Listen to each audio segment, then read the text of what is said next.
so overwrought and overoccupied with this business of I can't get married because I just can't find the perfect partner. They all seem to have little negatives and don't just fit the perfect bill.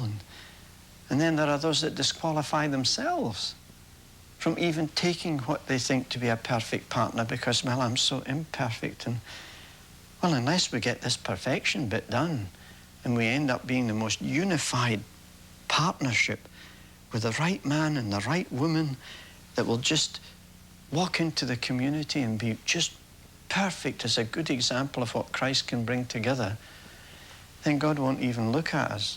And what about the families? I mean, how dare I produce children if they're not going to reflect me as a good spiritual Christian parent? I suppose I'll have to do that too.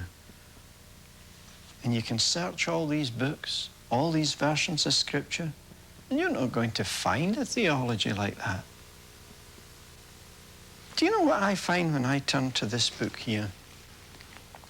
I find that it's absolutely loaded with individual men and women that came together to cleave, to become one, and went forward to have families. Some of them even had big families. And some of those families were a mess. Not only the children. Sometimes the children were the good ones in the family, and the parents were the nasties. Why, there's even one little boy in Scripture, and he died.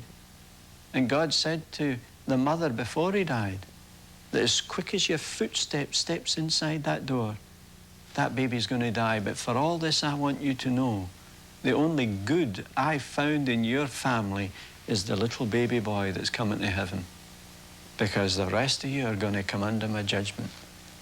Yes, sometimes it wasn't always the kids that were bad, sometimes the parents were bad. And yet through all of these families, God still fulfilled a destiny. A destiny that was to usher Christ into the world, and to this day has continued to be a testimony for Christ. And the same system will work when we are no longer around. God, in his unique capacity, moving in and willingly picking up people of every class of individuality with all their positives and their negatives. And even though they marry and have children of diversity in personality and talent, still capable of picking them up, using them, and fitting them into destiny.